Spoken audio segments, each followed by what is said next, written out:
Sin tapabocas. Conversamos sobre derechos en medio de la pandemia.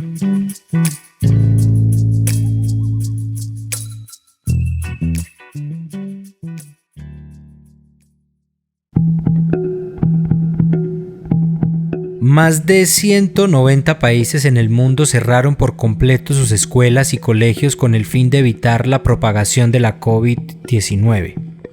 En América Latina, los 32 países que conforman la región han tomado esta medida que afecta a más de 165 millones de niños, niñas y adolescentes. ¿Cómo impactó la pandemia en la educación? Bienvenidos y bienvenidas a Sin Tapabocas, una serie en la que conversamos sobre derechos en medio de la pandemia. Saludamos a quienes nos escuchan en las redes sociales de Hacemos Memoria y Bocaribe Radio, así como quienes lo hacen desde Granada Estéreo y la emisora cultural de la Universidad de Antioquia. En este episodio conversaremos sobre educación. Estás escuchando Sin Tapabocas, una serie producida por el proyecto Hacemos Memoria de la Universidad de Antioquia y Bocaribe Radio.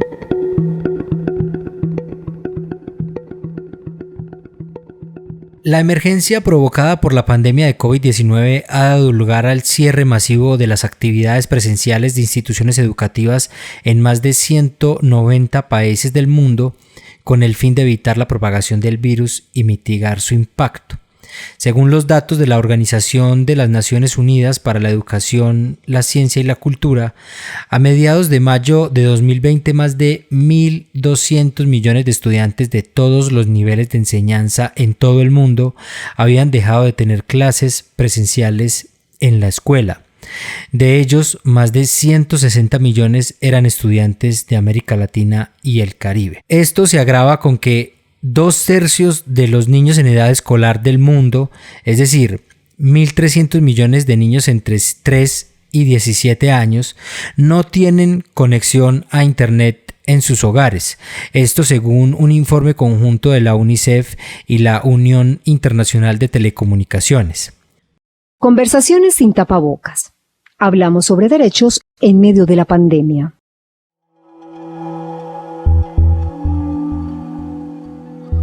Mi nombre es Laura Giraldo García, soy docente de una institución pública de la ciudad de Medellín y la institución educativa está ubicada en la Comuna 13 de Medellín. Que se piense que a la educación la iba a salvar la virtualidad, yo creo que eso fue un error muy grande, ¿cierto? Porque no contamos con que muchos y muchas estudiantes, por ejemplo, no tenían acceso a internet en sus casas, ni siquiera a computador, que a veces los computadores a los que tenían acceso eran los mismos computadores del colegio o de los café internet que también cerraron, o que a veces hay familias en las que solamente hay un celular para toda la familia, por ejemplo, y solamente una línea de WhatsApp. Claro, es que nunca habíamos pensado la educación pública en la virtualidad. Entonces yo creo que en medio de todo eso salieron un montón de comunicados, salieron un montón de propuestas de trabajo, pero que muchas de esas cosas carecen de sentido en tanto se esté pensando la educación como de la forma más tradicional y convencional que conocemos. Y creo que para pensarnos una educación distinta que pueda atender, digamos, como a realidades tan complejas como la que estamos viviendo, todavía tenemos que pensarnos mucho qué entendemos por educación.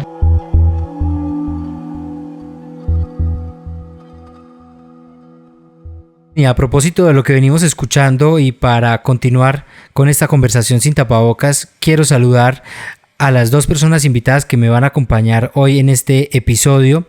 Ellos son Fernando Herrera, investigador de la Corporación Región, que nos atiende desde Medellín, Colombia, y Juan Pablo Bustamante, experto en educación y quien nos habla desde Quito, Ecuador. Fernando, bienvenido y muchas gracias por aceptar la invitación. Muchas gracias, encantado de estar acá. Un saludo a cada quien, un abrazo a todas las personas que nos escuchan. Y también le doy la bienvenida al profesor Juan Pablo Bustamante, que nos acompaña desde Quito. Un gusto y pues es un placer estar aquí y compartir este espacio. Gracias. Bueno, profesor Juan Pablo, me gustaría empezar con usted a abordar este tema y le pediría que nos ayude a darnos una mirada general de cómo ha sido este problema de la educación en medio de la pandemia. Yo quisiera preguntarle cuáles han sido los impactos más notorios que ha tenido esta pandemia en el campo educativo. A ver, yo creo que hay dos impactos que afectan profundamente la calidad de los aprendizajes de los niños y jóvenes en el país. El primero es los extremos, los márgenes, en donde cada vez hay mayores indicios de una importante exclusión o abandono escolar, lo que la ideología dominante llama deserción.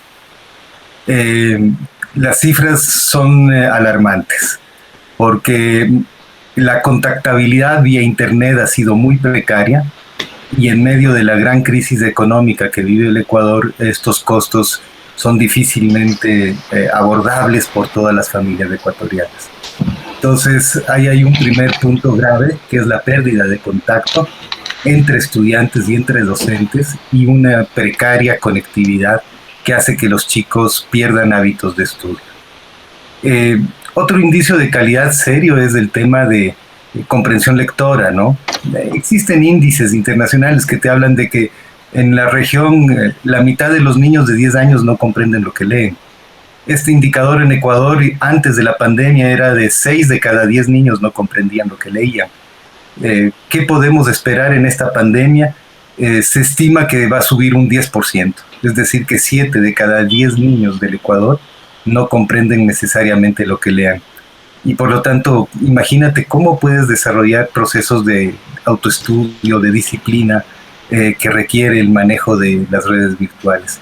Entonces es una situación muy crítica en general. Gracias, profesor Juan Pablo. Y ahora quisiera preguntarle a Luis Fernando sobre lo que ha podido evidenciar en su contexto más específico sobre los impactos que ha tenido la pandemia y puntualmente en la educación rural. Sí, muchas gracias. Yo creo que coincidimos con lo que el profesor Juan Pablo nos acaba de decir en Quito, Ecuador. Hay un elemento fundamental que generalmente las situaciones de emergencia, no solo esta de manera dramática, muy fuerte y porque no estábamos preparados ni preparadas para ello, devela las desigualdades y la exclusión social. O sea, creo que lo que termina pasando es que se evidencia claramente que hay un sistema educativo que no logra cumplir con las promesas de la democracia sobre que la educación es un motor del desarrollo y de movilidad social, etcétera, etcétera, y que ante una educación desigual, el efecto que esto genera es una profundización de las desigualdades sociales. En este caso, en las zonas rurales, que es de alguna manera la periferia de la periferia, si se quiere, o digamos la educación más abandonada en este país, lo que vemos es exactamente igual. Niños y niñas excluidos del sistema educativo o de la modalidad virtual, que fue la opción en la cual el gobierno y casi todos los gobiernos de América Latina y del mundo optaron en términos de la virtualidad. Inmediatamente lo que hay allí es un gran obstáculo porque no hay conectividad, no hay aparatos tecnológicos y en ese sentido inmediatamente quedaron por fuera por lo menos de esa estrategia.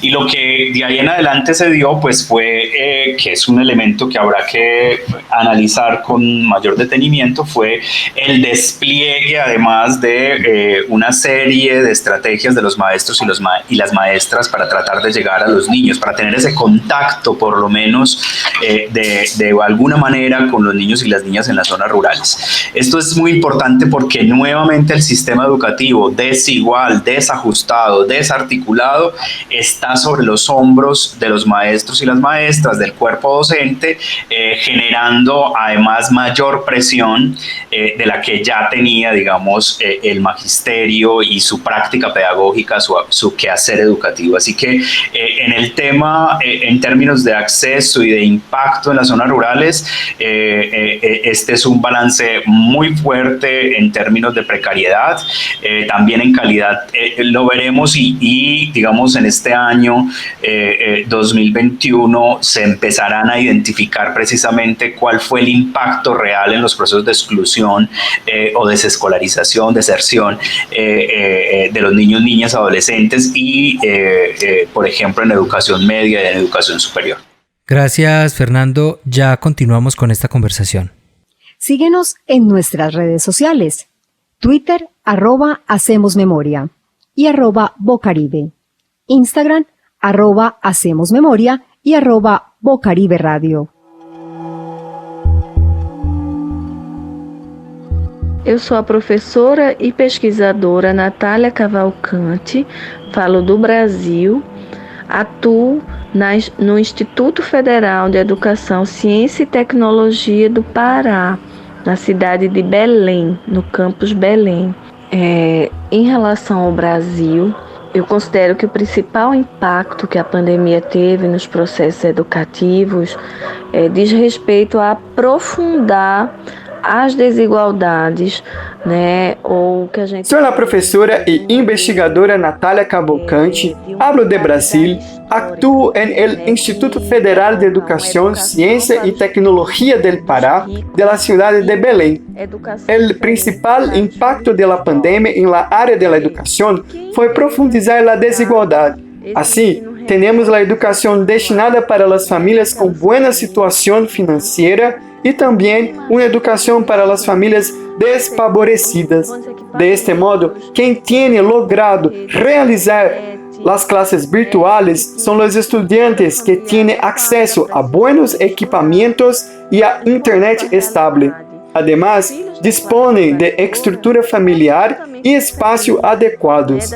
Mientras que la realidad de la clase trabajadora es totalmente diferente, pues esa juventud periférica no tiene acceso a internet adecuado y también no tiene estructura domiciliaria para los estudios. Así, tenemos una profundización de la dualidad desigual en nuestro país. Fundamento, né, dessa dualidade histórica que existe no nosso país.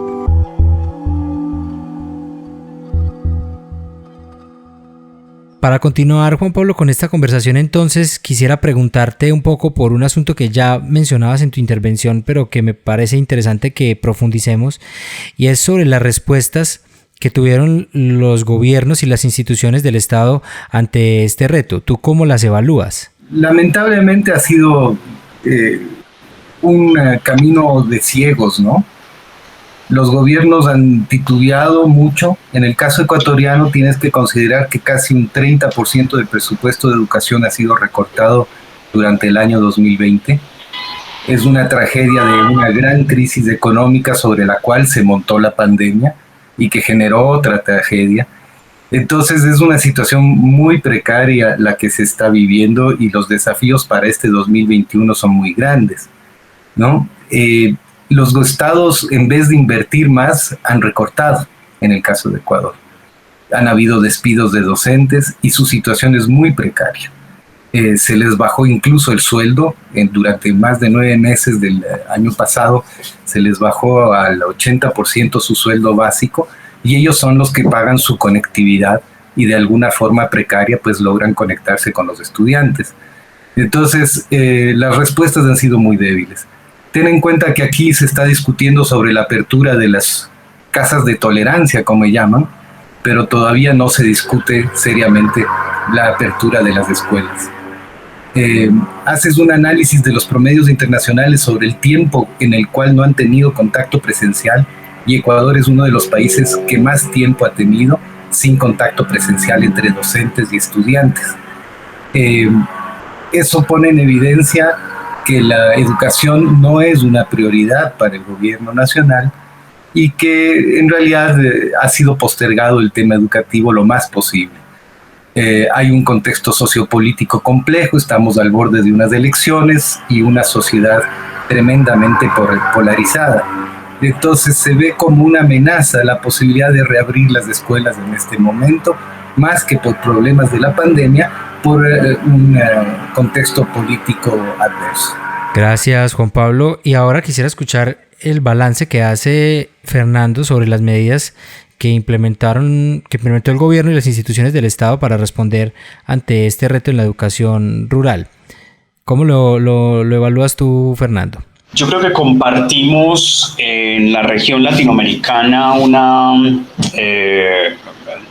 insuficiencia de los estados en términos de inversión en educación suficiente, es decir, el máximo esfuerzo presupuestal. En el caso colombiano, pues la primera respuesta, como un poco describía, tiene que ver con abocarse con fuerza al tema de la educación virtual. En ese sentido se hicieron esfuerzos enormes en términos de poner material pedagógico, crear programas de radio. De hecho, se intentó en muchos lugares del país, sobre todo precisamente en la experiencia de la radio escolar, de incentivar nuevamente la producción de programas pedagógicos que nunca debieron haberse abandonado, porque fue vital para los procesos de escolarización, de lectoescritura de las zonas rurales en el país. Además, porque era una tecnología incorporada en la dinámica y cotidianidad del mundo campesino en las zonas rurales. Se hicieron esos esfuerzos, programas de televisión, pero inmediatamente eso, como se planteaba, tuvo un bloqueo con relación al acceso real que tienen las comunidades a estos medios. Entonces, eso termina pasando que todos estos esfuerzos grandes se empiezan a concentrar en zonas más integradas, con mayores posibilidades de acceso, por ejemplo, a internet, a tecnologías, a señal de celular, etcétera, etcétera. Y para las zonas rurales, los máximos esfuerzos fue dejar unos recursos específicos, liberar unos recursos específicos del Sistema General de Participaciones para que se pudiera invertir, por ejemplo, en la impresión de guías que les llegaban a las familias de los chicos y las chicas. Yo creo que, como se planteaba, ha habido unas respuestas a tumbos. Yo creo que para este 2021 esto no puede seguir de esa manera, porque ya llevamos un año de alguna manera que construiría un tipo de experiencia, y en esa perspectiva de ir abriendo las instituciones educativas, yo creo que el Estado colombiano perdió la oportunidad, por ejemplo, para avanzar en mitigar el abandono de la infraestructura escolar, que será el gran obstáculo rural, que será el gran obstáculo para el método de alternancia que se plantea para el año 2021. Entonces, ahí no se avanzó, no hay todavía sedes educativas sin agua, sedes educativas con condiciones absolutamente precarias, sin alcantarillado, sin conectividad, y en ese sentido va a ser muy difícil que se cierre esa brecha y que por lo menos la educación rural pueda estar también en condiciones dignas para estar funcionando, por lo menos en el método de alternancia, en el primer semestre del 2021. Así que se perdió una oportunidad, a pesar de los esfuerzos, de tratar de achicar esa brecha de desigualdad educativa que tiene la educación rural en el país. Gracias, Fernando. Ya continuamos con esta conversación. En Sin Tapabocas conversamos con diversos especialistas para analizar la situación de los derechos humanos en medio de la pandemia. Y escuchamos las historias de personas afectadas en distintas regiones de Colombia y Latinoamérica. Mi nombre es Gabriela López Matos, trabajo como docente en la escuela secundaria, en la escuela pública, trabajo en el distrito de Berisso, en la provincia de Buenos Aires. Esta pandemia a nosotros los docentes, los trabajadores de la educación, nos afectó fuertemente. Primero porque para nosotros es fundamental el vínculo con los chicos, y eso este año no existió en la mayoría de los casos. Por otro lado, nuestra jornada laboral se duplicó. Nosotros no solo que trabajamos más horas de las que el Estado nos paga, sino que a su vez no existieron los fines de semana, los feriados, los horarios como las 2 de la mañana. Han sido horarios frecuentes en los cuales hemos recibido mensajes de los chicos diciéndonos que era el único momento en el cual tenían conexión a Wi-Fi. Para los chicos esto también fue un cambio rotundo. Primero porque la escuela es un lugar en donde ellos encuentran un referente fuera de su hogar, un lugar de refugio. No solo eso, sino que la mayoría de los alumnos, por ejemplo, de mi comunidad, es una comunidad que queda en un asentamiento, no tiene acceso a internet. Apenas si tienen un celular en toda la familia, 5 chicos con un solo celular, las madres intentando que los chicos hagan las tareas, a su vez ellas teniendo que trabajar.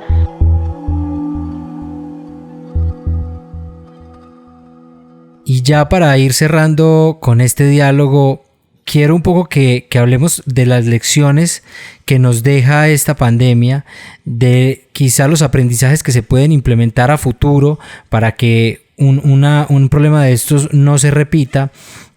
Y un poco también quisiera preguntarles por esas estrategias que implementaron los docentes o las organizaciones comunitarias un poco para paliar esta situación y que un poco también nos dejan pues esos aprendizajes. Profesor Juan Pablo, ¿cuál es su mirada frente a esto? Yo creo que la mejor respuesta para la paz es un docente de la comunidad. De la experiencia personal que yo he tenido en el trabajo en la frontera con Colombia, al norte de Ecuador, se han hecho muchas cosas, muchas metodologías, muchos paquetes, muchas innovaciones. Pero lo que sostiene procesos de largo plazo de educación y de convivencia democrática en situaciones de gran violencia es la presencia de docentes de las comunidades. Creo que esa es la apuesta que tenemos que hacer. Y comprender que esto no se resuelve por el poder o por el ejercicio de un Estado inoperante, sino por una decisión y una voluntad política y clara del actor social docente que ejerce un rol en el territorio con la comunidad. Si es que esa alianza entre el docente y la comunidad no se fortalece, no se recrea, la educación pública de nuestros países estará muy, muy seriamente amenazada, perpetuando de esa forma las desigualdades, como dice Luis Fernando. En este caso, los docentes son funcionarios públicos que, al igual que las enfermeras y los médicos, tienen que enfrentar la emergencia. Tienen que dar un paso adelante y tomar la iniciativa.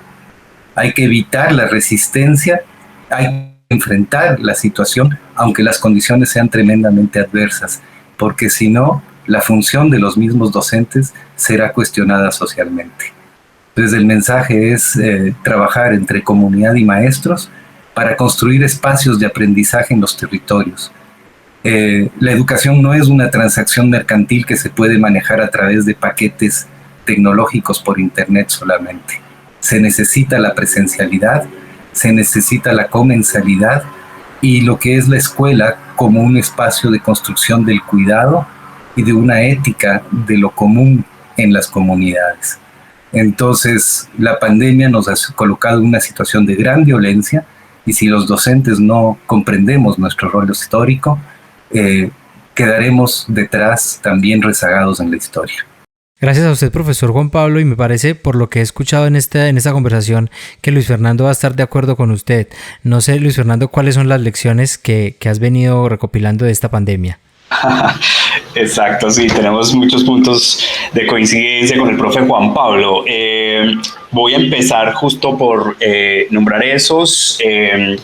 Yo estoy absolutamente convencido que este tipo de crisis, este tipo de situaciones solo pueden, digamos, salir de ellas de manera exitosa justo con esa articulación entre la comunidad y el sistema educativo. Inclusive, lo que nosotros hemos venido sosteniendo es que este país y en las zonas rurales sobre todo se necesita pensar un sistema educativo y cultural articulado.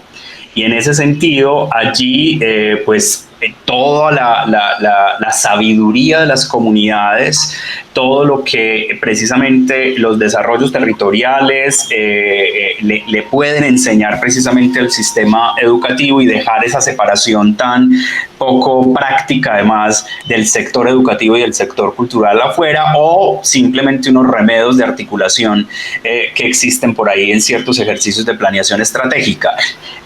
Si no se logra construir precisamente ese sistema que logre proteger la educación como un bien público, como un bien cultural, cualquier fenómeno adverso, cualquier crisis que llegue afectará de manera muy rotunda y profunda al sistema educativo. Entonces, un primer elemento es que hay que tratar de construir ese sistema educativo y cultural articulado desde los territorios, y eso sería un primer mecanismo de protección. Lo otro es que yo creo que es muy importante que exista una transformación pedagógica. Creo que entró en crisis, o desde hace rato, lo estoy seguro, entró en crisis ese asignaturismo, digamos, radical que tenemos en las escuelas, un montón de contenidos y materias aisladas que no tienen nada que ver muchas veces con la realidad, con la vida cotidiana de los niños, de las niñas, de los y las jóvenes. Entonces, allí creo que hay un elemento fundamental que uno puede sacar como gran aprendizaje, y es que necesitamos un nuevo currículo más integrado, con menos elementos relacionados con el mundo del capital educativo y más relacionados con el desarrollo de las capacidades para ser libres, para ser críticos. Y en ese sentido, la educación que tenemos y el currículo que tenemos y los mecanismos de evaluación de ese currículo es insuficiente y ya está agotado. Y finalmente, una de las cosas, nosotros tuvimos la oportunidad de hacer una investigación con Terre de Son Suiza, Corporación Región, en 4 países de América Latina: Bolivia, Colombia, Perú y Brasil, y uno de los elementos que encontramos de coincidencia es que hay una alta producción ante esta crisis de trabajo individual de los maestros y maestras. O sea, el porcentaje más alto de trabajo, de respuesta del maestro y maestra fue desde sus capacidades, un poco con lo que tenía y fue capaz. Creo que si no armamos comunidades de aprendizaje, es decir, colectivos de pensamiento, movimiento pedagógico, va a ser también muy difícil responder a este tipo de retos que se nos presentan. Y ya, para terminar, la familia. Creo que tenemos que mirar el efecto que tuvo la pandemia en la familia. Yo creo que hubo un fenómeno de escolarización de la vida familiar, y bueno, y en ese sentido hay que ir reconociendo también ese efecto en los tiempos de la escuela, en los tiempos de la familia, en la intimidad de la familia, y cómo la escolarización, no lo bello de la escuela, sino la escolarización en el sentido más disciplinario, terminó metiéndose en la vida cotidiana de la familia y afectando los tiempos, los espacios y la noción de intimidad. Creo que esos son elementos para reflexionar a profundidad en este año que sigue, en este 2021, y poder sacar de ahí lecciones aprendidas para una educación de calidad y más digna. Yo les agradezco mucho a los dos por estar aquí. Gracias, profesor Juan Pablo, por acompañarnos y por todas estas reflexiones que nos alimentan mucho este capítulo. Muchas gracias a ustedes, ha sido un placer compartir. Y también te agradezco mucho, Luis Fernando, por participar en este episodio y por acompañarnos. A ustedes por la invitación, muchas gracias. Un placer, profe Juan Pablo, Juan Camilo, Esteban. Un abrazo a cada quien. Así concluimos con este episodio de Sin Tapabocas. Les invitamos a que escuchen una nueva conversación sobre el estado de los derechos humanos en medio de esta pandemia. Hasta entonces. Escuchaste Sin Tapabocas, una serie producida por el proyecto Hacemos Memoria de la Universidad de Antioquia y Bocaribe Radio, con el apoyo de la Deutsche Welle Academy.